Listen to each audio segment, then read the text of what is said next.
Là, je vous parle de choses sérieuses, le genre de patente que moi, j'aime énormément travailler comme projet, puis j'en ai trouvé un qui est aussi cinglé que moi là-dessus, puis c'est PH de chez Voltium. Regardez bien ça. Un sac à dos qui me permet de transporter, on va se le dire, quand on a un sac à dos, on ne veut pas du trop lourd là-dedans. Imaginez-vous que là-dedans, il y a un battery pack de 100 ampères avec un inverteur, mais transportable sur l'épaule comme ça. Regardez bien ça. Ce qu'on a bâti avec la gang de Voltium, c'est très simple. Mon besoin était le suivant. On va souvent dans des endroits où est-ce qu'on n'a pas le courant, on ne peut pas nécessairement traîner la génératrice ou la génératrice sert déjà à d'autres applications et on a besoin, nous, de charger nos caméras, nos téléphones cellulaires, le drone, de plugger le Starlink pour être capable d'avoir de l'Internet pour pouvoir vous donner des nouvelles. On travaille souvent quand on est en pourvoirie le soir pour continuer de remplir, par exemple, d'écrire nos articles, etc. Donc, on a une consommation de courant qui est quand même assez persistante. Puis d'avoir toujours la génératrice, bien, c'est pas toujours possible de parler de proximité avec les autres chalets, même les petites génératrices qui sont silencieuses, c'est pas toujours la bonne option dans un premier temps, mais dans un deuxième temps, bien, de manipuler l'essence, c'est pas toujours facile. Dans le passé, ce qu'on faisait, c'est que Nicolas Tivierge, pour les besoins de la caméra, traînait deux grosses batteries marines à décharge profonde. Ça pesait une tonne, c'était incroyable. Puis c'était pas une bonne solution pour faire des grandes distances. PH, je dis, bon, mais Martin, moi, ma 100 ampères, elle pèse rien. On peut te monter un kit dans un sac à dos avec un inverteur, puis tu vas être autonome. Ça me parle, ça. Ça me parle pas mal. Donc, ce qu'on a fait, c'est très simple. C'est que la 100 ampères 12 volts de Voltium, qui est déjà très légère, puis qui me donne quand même pas mal d'options intéressantes. Dans un premier temps, on est dans les nouvelles générations de BMS, de Battery Management System, donc c'est des batteries qui vont, des piles qui vont durer très longtemps. Hein. Au départ, c'est sûr que c'est pas cheap, là. Vous allez mettre une coupe de pièces là-dessus. Je vous le dis tout de suite, faites pas le saut, c'est pas cheap. Vous allez mettre une coupe de pièces, mais vous allez en avoir pour votre argent. Ce sont des batteries qui, première des choses, me permettent d'opérer à très basse température ou à très haute température. Puis dans mon cas, c'est assez révélateur parce que dépendamment de où est-ce qu'on va, eh bien, on va pogner des moins 25, on va pogner des plus 35, puis j'ai pas de moyen de refroidir ou de réchauffer ma batterie. La batterie, dans ce cas-ci, va être opérationnelle dans ces mesures extrêmes de température-là dans un premier temps. Dans un deuxième temps, c'est une batterie qui, à comparer à ce qu'on était habitué dans le passé, dans le Deep Cycle standard, va me fournir du courant de façon parfaitement égale. Et elle va le faire pendant beaucoup plus d'années que les batteries qu'on traînait pour Nicolas à s'arracher les bras, qu'on allait changer à tous les 2-3 ans parce qu'il était foutu. Ici, j'ai une garantie de 10 ans. L'autre chose, c'est que sur les batteries qu'on avait auparavant, flip un 30 sous si tu veux savoir où est-ce que tu es rendu dans la batterie. Tu vas savoir où est-ce que tu es rendu sur la charge, mais que tu n'aies plus de courant. C'est aussi simple que ça.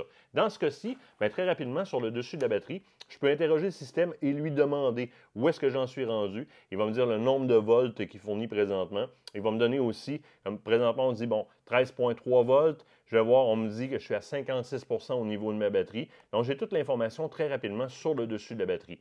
On a connecté tout ça à un inverteur. Vous voyez, c'est connecté de manière permanente, de façon à ce que, lorsque j'en ai le besoin, eh bien, j'ai tout simplement à venir faire mes branchements et à allumer mon inverteur. Et voilà, j'ai du courant, puis je vais pouvoir interroger ma batterie à savoir où est-ce que j'en suis rendu. Ça me donne, dans mon cas, suffisamment de courant avec l'inverteur. C'est un GoPower de 1000 watts qui est installé dessus. Ça me donne suffisamment de courant pour faire ma semaine complète en tournage, pour gérer mes différentes applications, me donner suffisamment de courant. On plug même le Starlink, comme je l'ai dit dessus, qui est quand même une bonne demande de courant. Évidemment, je ne pourrais pas fournir le Starlink pendant 2 semaines avec une simple batterie comme ça, mais très rapidement, ce qu'on va faire, c'est que dans notre cas, puisque c'est tellement performant, on va se monter un autre sac comme ça pour les besoins de Nicolas, donc pour sa caméra, et etc. On va garder un pack comme ça pour l'équipe de tournage, donc nous autres avec nos applications, puis un battery pack comme ça pour Nicolas.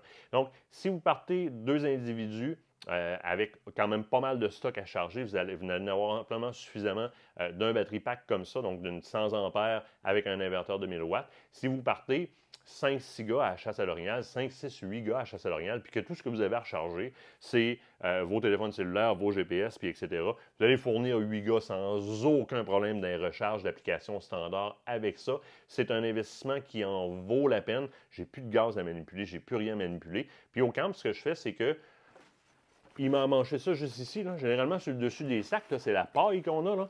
Eh bien, j'ai mon connecteur pour la charge. Alors, sur mon connecteur pour la charge, je peux faire différentes choses parce que dans le système, évidemment, vient le fameux chargeur intelligent qui est un Vitron Énergie, comme ça ici. Ce chargeur-là me permet vraiment de savoir où est-ce que j'en suis rendu. Il est Bluetooth, j'ai une application Vitron dans mon téléphone cellulaire et ça me montre le comportement complet de la charge. Où est-ce que j'en suis rendu? Puis je peux remonter dans l'historique, voir le comportement des dernières charges. Donc ça, c'est l'option A qui est la meilleure option. Je plug ça dans une petite paille ici en haut et puis je branche ça dans le courant. Paf, je m'en vais en chargement. Ça va quand même assez rapidement. Mais ça me permet d'autres options puisque, évidemment, j'ai d'autres types de connecteurs qui vont me permettre de venir chercher une autre source de courant pour aller plugger sur mon chargeur intelligent ou directement sur la batterie. Ça va me permettre de venir donner un courant en inversion ou un courant direct pour le chargement. Par exemple, si j'aurais des panneaux solaires sur place. Donc, je vais pouvoir prendre la source d'énergie du panneau solaire pour venir charger ma batterie. Ou encore, tout simplement, si cette génératrice-là, j'y ai accès dans le jour parce que la nuit, je ne peux pas m'en servir, bien, ce que je fais, c'est tout simplement que je charge de jour pour utiliser la nuit sans aucun bruit, mais de manière autonome, sans même parler de génératrice ou de traîner de l'essence. Mon kit Voltium avec la 100 ampères et mon Go Power de 1000 watts me suffit pour, et dans notre cas, on a beaucoup de choses à charger. Donc, si vous êtes une gang, là, puis vous avez juste vos applications standards à charger, vous pouvez partir 6-8 avec ça, il n'y a aucun problème. Vous allez charger vos cellulaires, vos GPS, vos etc. sans aucun problème. Voltium, on les connaissait déjà, on leur faisait déjà très confiance dans plusieurs applications sonores et etc. Dans nos bateaux, évidemment. Eh bien là, c'est une autre belle réalisation, une autre preuve de ce qu'on peut faire avec le lithium qu'on ne pourrait pas faire avec les anciennes batteries parce que je m'arracherais le dos. Là, ça pèse une coupe de livres, je pars avec ça sur mon dos et j'ai du courant pour la semaine.